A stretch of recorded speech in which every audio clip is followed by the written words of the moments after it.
Good afternoon, everyone. Today we're going to talk a little bit about Buffalo. This is Tuesday. It's the Hockey Debates podcast powered by sportsbettingdime.com, and let's go.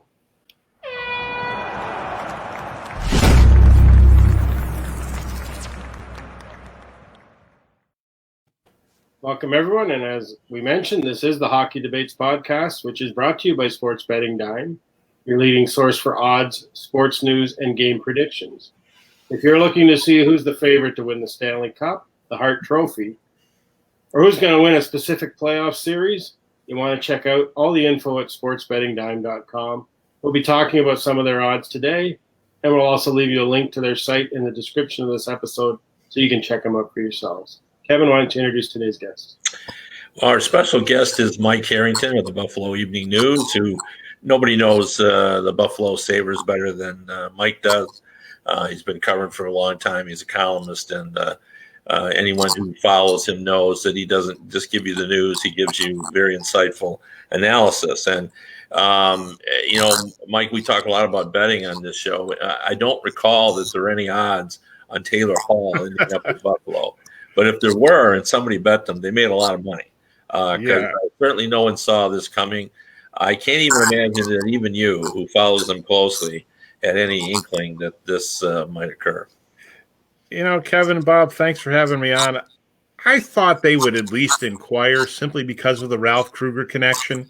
But the idea that Taylor Hall would sign with the Buffalo Sabres was so far outside the realm of possibility. You just never thought about it. But then you think 1 year deal, they give him $8 million, and it becomes a little more realistic. It does go against the narrative he had about wanting to play for a winning team.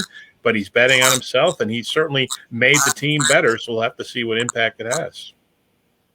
When you look at the Sabres, there was all that rumbling about Jack Eichel being traded. Was that just a lot of gossip, or was there ever any realistic chance that they even thought about moving him? It's all Canadian media speculation. We hear it over and over. Oh, he's going to want out. You know what? I've said this to many people. He signed his long-term deal. He signed his 8-year contract. He wants to win here. He likes being here. If he didn't want to be here, and the same with Connor McDavid at Edmonton, then go sign the Austin Matthews contract. Don't sign your 8-year deal. You sign the 8-year deal, you're pretty much committed. And now with the flat cap, how could any team trade a guy like that anyway and get any kind of return? So it was all complete garbage. He was unhappy. Obviously, he was unhappy. He wanted them to do more to bring veteran players in, and GM Kevin Adams certainly has brought some veteran players in here. I'm glad you brought up Kevin Adams, because that's my next question, Mike. You know, if you would have asked me to kind of assess where the Buffalo Sabres aura was prior to the start of the free agent signing period, I would say they were sort of shrouded in negativity. A lot of bad things had happened there. It's pretty clear to me that the fan base was disenchanted with ownership. There had been a lot of movement of what's going on. They brought in Kevin Adams, which was kind of a surprising move. And now all of a sudden, Adams looks pretty good because of the Taylor Hall signing. And, I think the fact that they have Taylor Hall, even though it's only a year, I think that changes the entire attitude there. And it does. It sort of gives them license to do other things as well, like a reason to be aggressive, going after that. What's your assessment of Kevin Adams in terms of, style of GM he's going to be? Do you have a feel for it at all? And did you like the move? Well, the biggest thing we've seen about Adams so far is we're kind of on this roller coaster. We're going up and down and up and down. You don't know where it's going. Eric Stahl for Marcus Johansson was a great move. Got $1 million less, got a better player.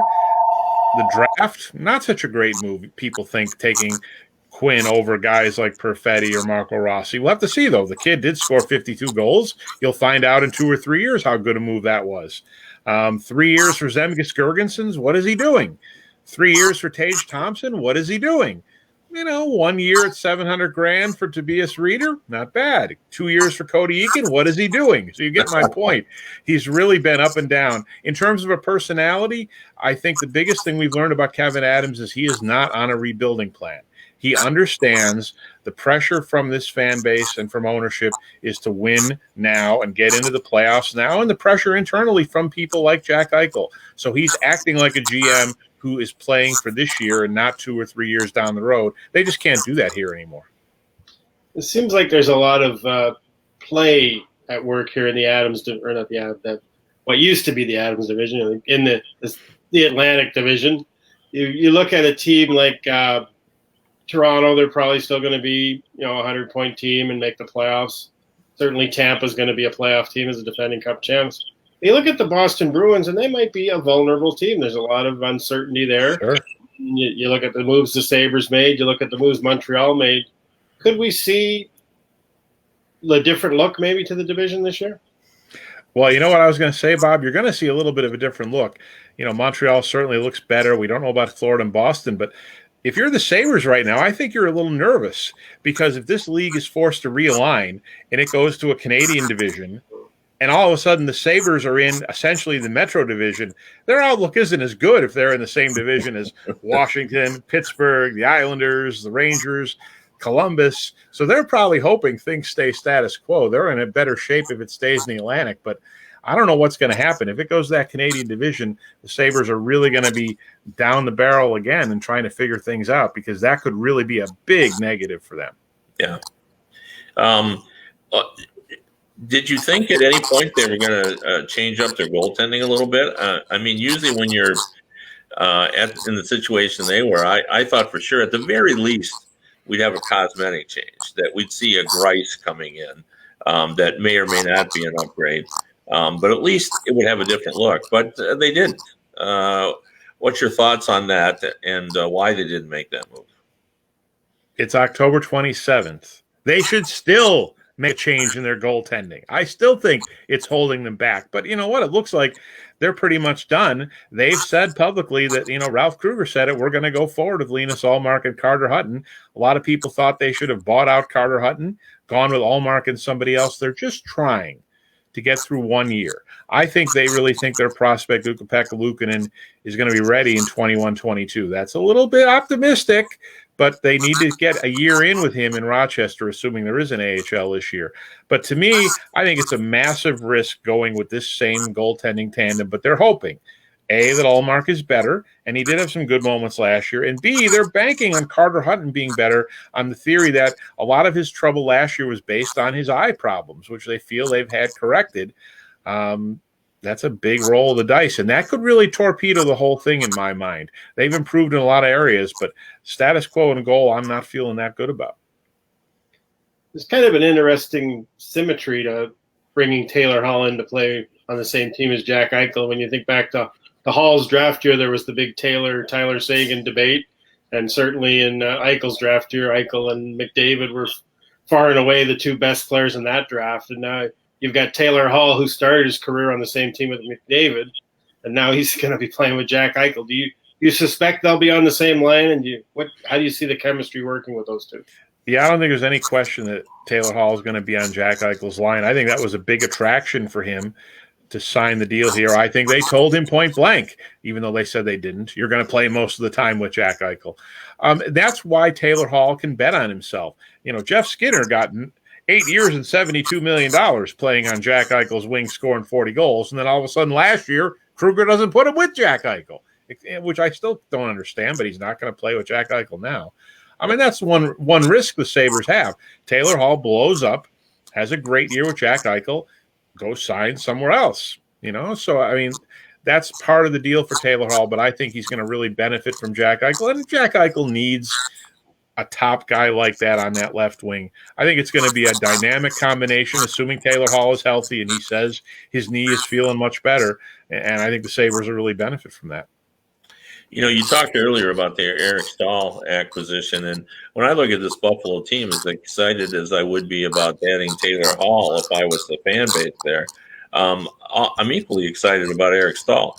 A Eichel-Stahl 1-2 center punch is pretty strong, even in that Atlantic division. Like he's played pretty well since he went to Minnesota.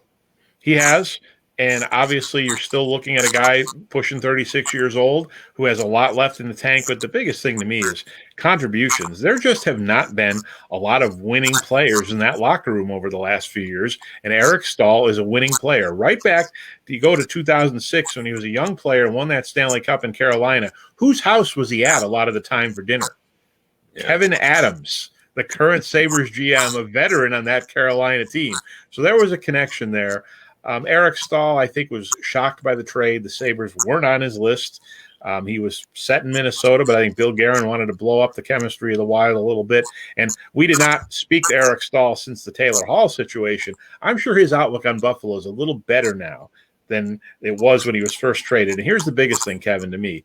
You bring Eric Stahl in here, you take a lot of the pressure off Dylan Cousins, your young rookie, to play center in the NHL in his first year. He can go on the wing, maybe even on Eric Stahl's wing. And that's really another big benefit of getting Eric Stahl in here, having a key veteran number 2 center. Another guy you saw some in Buffalo who just joined Buffalo's rival up in Toronto there, and the Leafs think they got themselves this top 4 defenseman in Zach Bogosian, but he looked at playing next to Victor Hedman, but you saw evil Zach Bogosian in Buffalo, and where do you see him fitting into Toronto? Is this going to be a signing the Leafs are going to regret? No, I mean, they got him cheap a year. The biggest thing about Zach Bogosian, Bob, that we saw in Tampa was 2 points. First of all, it was a much better team and playing with Hedman. And secondly, it was healthy Zach Bogosian. We just haven't seen healthy Zach Bogosian very much in Buffalo, especially the last year or so. He had multiple hip problems. He had multiple injuries. He just never stayed healthy. You never really felt you saw the best he had to offer. And he looked like a different guy playing with Tampa, and a lot of that was simply health. And I think that confidence came from that health, and that confidence carried into the finals and into free agency. And he wanted to play with the Leafs, and the Leafs saw that he could give them something. You think about what the Leafs have done here. They didn't add any great talents here. Wayne Simmons doesn't have a lot left offensively. He's got a lot left heart-wise. He's got a lot left in the locker room. Zach Bogosian, Jimmy Vesey. I mean, I don't know.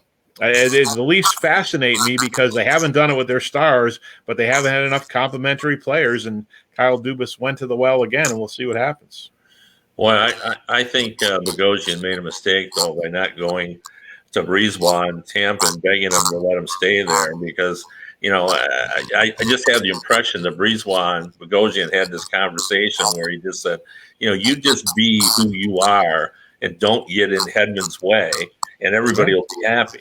And that's what he did, and he was very effective for them. He fit right in. Now he's going to go to the fishbowl in Toronto, and it won't be as easy playing for that team as he was. So I'm surprised that if he had maybe he just didn't have any opportunity, that maybe they didn't offer him a chance to do that, but I would have taken $700,000 to stay in Tampa. Well, and don't forget he played junior in Peterborough, and he did make that point. It sounded like a guy who really wanted to play for the Leafs, but you're right. The Buffalo Bogosian will not handle the fishbowl of Toronto very well. He needs to play like he did in Tampa. Mike, for years and years, I always said that Tony Herkus was proof that I could never make a living as an NHL scout because I thought he was going to be terrific in the NHL, and he was not. He was just an average player. I think I can sort of make that same case with Casey Middlestat. I thought he was going to be terrific after I watched him play in the World Juniors. Thought he was going to have an impact in the NHL. That hasn't happened yet, but convinced me there's still a chance that could happen. Oh, sure. I mean, there's plenty of chances. He was pretty good at times in the AHL last year. And remember, Kevin, he's very young still. He was drafted essentially, we're talking a kid who was playing high school hockey 18 months, even less probably before his NHL debut. Probably should not have come out of the University of Minnesota after his first year, but he did. I think the Sabres needed him at the time. They were trading Ryan O'Reilly, and they felt that he could slot right into that position. It didn't happen. I think there was a lot of pressure internally and externally on Middlestat, and now they've had to take a step back in his development. And now they're going to try to see again, and the Stahl trade helps him too. They don't have to push Casey Middlestat again. They can let him develop a little more. But that's a guy, you're right. They took him at number 8, and the NHL paraded him around. If you remember that draft in Chicago, he was at the Stanley Cup final. He was at Wrigley Field throwing the first pitch. Most people thought, great pick at number 8, probably a top 4 or 5 guy. The Sabres haven't seen it yet, but I haven't given up on him. A lot of those factors still out there. They haven't given up on him either. Well, Mike, we appreciate the time you've given us.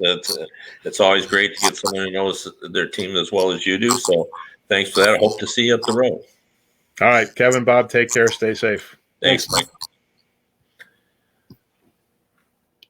That was Mike Harrington of the Buffalo Evening News, who gave us his thoughts. A lot of good information there about Buffalo, Bob. And interesting, I think he made a point that I'm going to file away. Maybe there's a column there for me about just the idea. I hadn't even thought about that, but the idea that Buffalo will be much better off if there's no all-Canadian division, just because they would have to slot into the Metro, which will be a little rougher ride than in the Atlantic, where there's some, and you brought it up, we're just not sure where Boston is.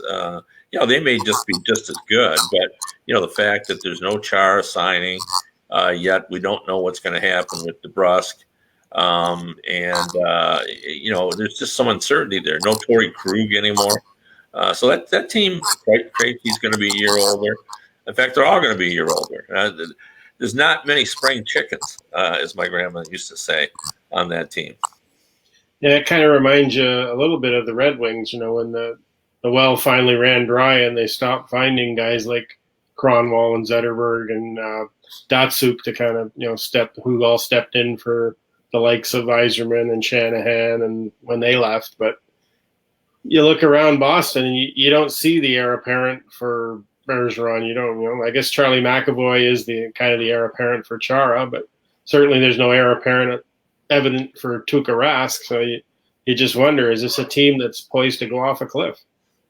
Yeah, that might be a little harsh because that top line is still pretty good. But, we just don't know. I think there's a little uncertainty with Florida. I mean, they've changed general managers there. I'm actually bullish on Bill Zito. I've known him for a while.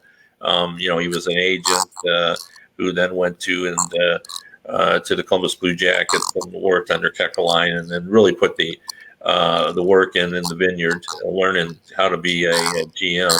And I think he knows the game, and I think he'll do a good job there. But he has this $10 million goalie who didn't play like a $10 million goalie last year. I'm not sure. There's something wrong with the chemistry there as well. That team should have been better than it was.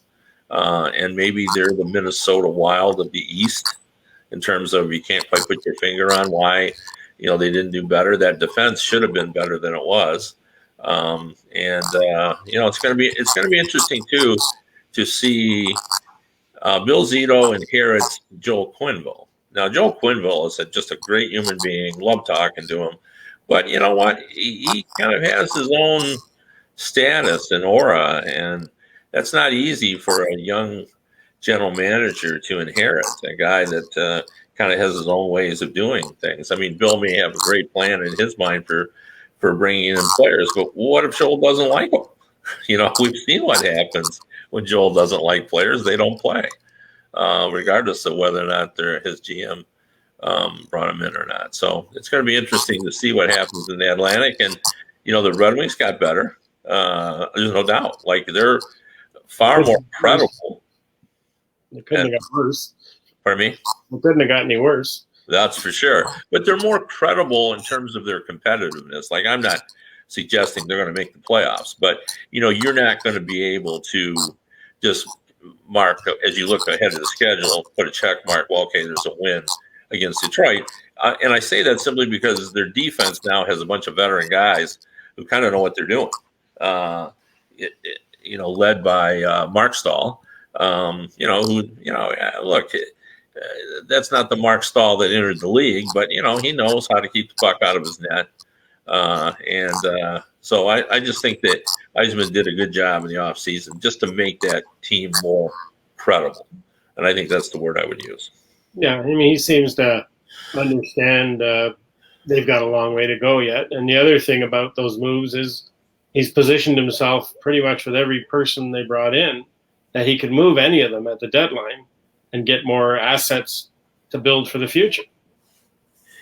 Yeah, and in the interim, again, Steve Eisman's not an open book, but from the outside looking in, what it looks like to me is that he's building through the draft. We know that's what he did in Tampa Bay, and that's what he's doing here. He's accumulating a lot of draft picks, and they're really putting a lot of emphasis on the draft.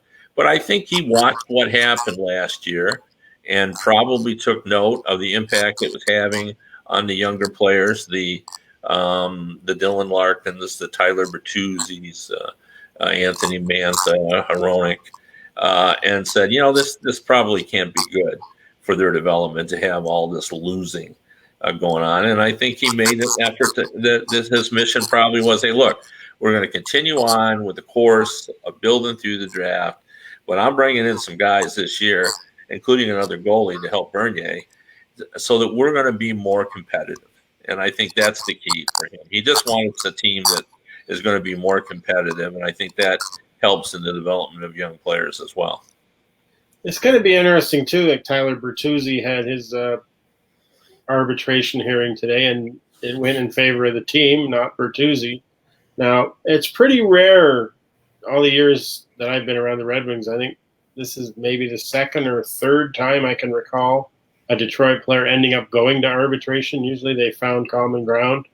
And when they do, they tend to not stay around very long. Yuri Hudler was one that I remember, and that seemed to fracture the relationship between him and the team, and things never were the same. And, in more recent years, it didn't end up in arbitration, but Andreas Athanasiou held out. And, again, that seemed to, even though he had a 30-goal season, they never seemed to really heal that rift, in a sense that there was always got a sense that he had one foot out the door and they were pushing him. And he ended up being gone too. So you wonder, how will the team look upon this with Bertuzzi, that they couldn't come to some kind of agreement, even though the team did end up winning an arbitration, which didn't happen in the other case. So I don't know. I just think we were talking about this before we came on the air. You always see this with weaker teams where guys are probably playing at a higher spot in the pecking order than they should be. I don't think on a really good team, Tyler Bertuzzi's playing on the first line, but in Detroit he does. So I think the fan base gets an inflated opinion of how good he is because he's playing with the best players on the team. So obviously his numbers are going to be better than they would have been if he was on, say, the Tampa Bay Lightning or the Toronto Maple Leafs or any team that had a lot of depth of scoring. So, he's probably a guy that plays in the bottom six forwards on a good team.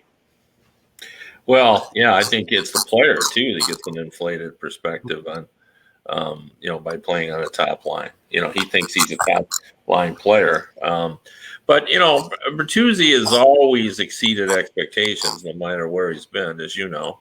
But the one thing I wanted to bring up is that's not a pleasant experience for a player to go through, because when you're at an arbitration hearing, for those who don't know how this works, basically the player gets to explain why he thinks he deserves, in this case, $4.7 million. And then the team kind of has to tear him down a little bit to say why he doesn't deserve that. And he really deserves, 3.5. And that can be unpleasant. That's why players say they have agents, and they don't have to deal with that when they're grinding out and the general manager is saying things like, we're not going to pay him that because the man has never seen the defensive end of the ice, or that, he won't go in the corners, or we think he's weak, or whatever the issue is. And players don't want to hear that. So it's arbitration isn't the panacea. Maybe in terms of achieving the kind of money you want. I guess it's the way to go, because it's designed obviously to bring people together, but the hope is that the threat of arbitration is enough to bring the sides together. Obviously it wasn't this time, but you know what, I would, and this is just pure speculation on my part, but just my sense is that Tyler Bertuzzi knows how Yzerman feels about him. And I think Yzerman likes him. I think he likes how hard he works. I think they don't have many players who stick their nose in the way that Bertuzzi does. The fact that Tyler Bertuzzi can, how often do you hear that? They like the versatility of being able to slide up and down the lineup. He can be their first. He can be first line, second line, or even third line. Yeah, and you wonder, another guy that Yzerman has hinted that he likes, that played a bit for the Wings last year, was Giovanni Smith. And you wonder, with the buyout of Justin Abdelkader, was that partially done to kind of make a spot for Giovanni Smith, who's a similar type player to Bertuzzi, maybe not as offensively skilled as Bertuzzi, but certainly from a grit standpoint, and a guy who's not afraid to put his nose where it shouldn't be. He's the same type of player. Yeah, no, that's a really good point. Because I think they wanted him in the lineup this year for sure. And, he's a tough kid. I think they want some more fire and grit on there. And as you pointed out, he's not lacking in skill. Like, he can play the game and he can contribute offensively. I like that idea that he'll be the new Abdelkader because Abdelkader played that role from time to time effectively. He could play a grinding game, and he had some skill, and then somehow the wheels fell off, and it's too bad because he was really a good guy, and I think he was well liked in the dressing room as well. So these things are never easy when a player's skill set kind of erodes, and you may like him a lot, but he certainly was eating up too much cap space for a man of his production. It kind of reminds me of the old builder Lego theory. Bill played with the Leafs in Vancouver in the 80s, back when there was more scoring, and he'd always get 20-some goals every year, and Bill would say, "I don't want to get 30." And you'd ask, well, why? Well, if you get 30, they're going to want 30 every year. Yeah. And Justin, to his good fortune and credit, had his big career year in his contract year and got paid a lot more than he probably should have got paid. But then he didn't have that year again. Like, he had the Builder Lego big year, which Builder Lego called a big mistake, because now they're going to want it every year. And they wanted it every year from Justin, and that just wasn't the player that Justin really was. He was still useful in a role, and a limited role, but he wasn't, as you say, he wasn't worth the money they were paying him. Yeah, no, that's those are very, very difficult issues. But yeah, it is interesting going back where we started this podcast, which was the talking about the Buffalo Sabres, and then Mike Harrington took us down. I think your question took us down to the Atlantic Division, and I think that division is going to be the most interesting division. Because of the improvement in Buffalo and Detroit, perhaps the deterioration of the Boston Bruins. So now we have the bottom coming up and the top coming down a little bit. And Tampa, their depth is going to be eroded by their cap issues. So now we're squeezing it even more. So we're kind of squeezing toward the center now, and Montreal has improved. I think they are. I liked what Marc Bergevin did. So they're going to be a little better as well. And then there's Toronto. Maybe when the smoke clears, this is Toronto's year. Maybe they rise up.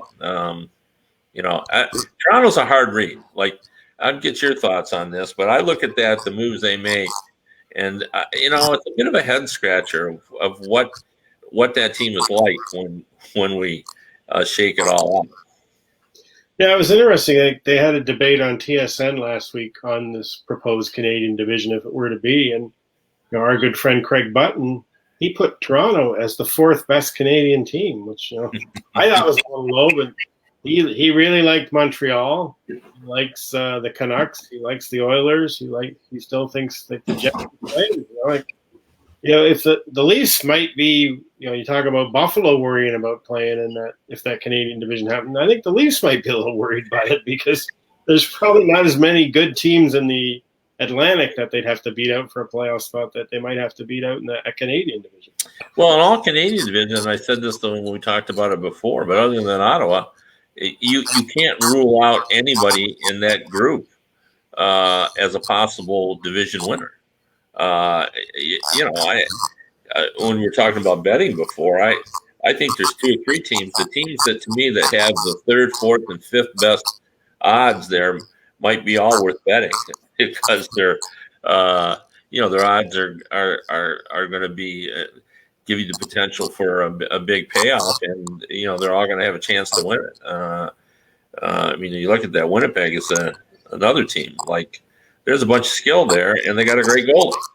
Now, we don't love their defense, but there's still time to work on that defense. Like, that was another really good point by Mike Harrington, and that is, we're still the end of October, and we're not scheduled to play to January, and I'm not sure many of us believe we're going to play January 1st, not with the way the pandemic's going. So that gives teams, a chance to make some more moves.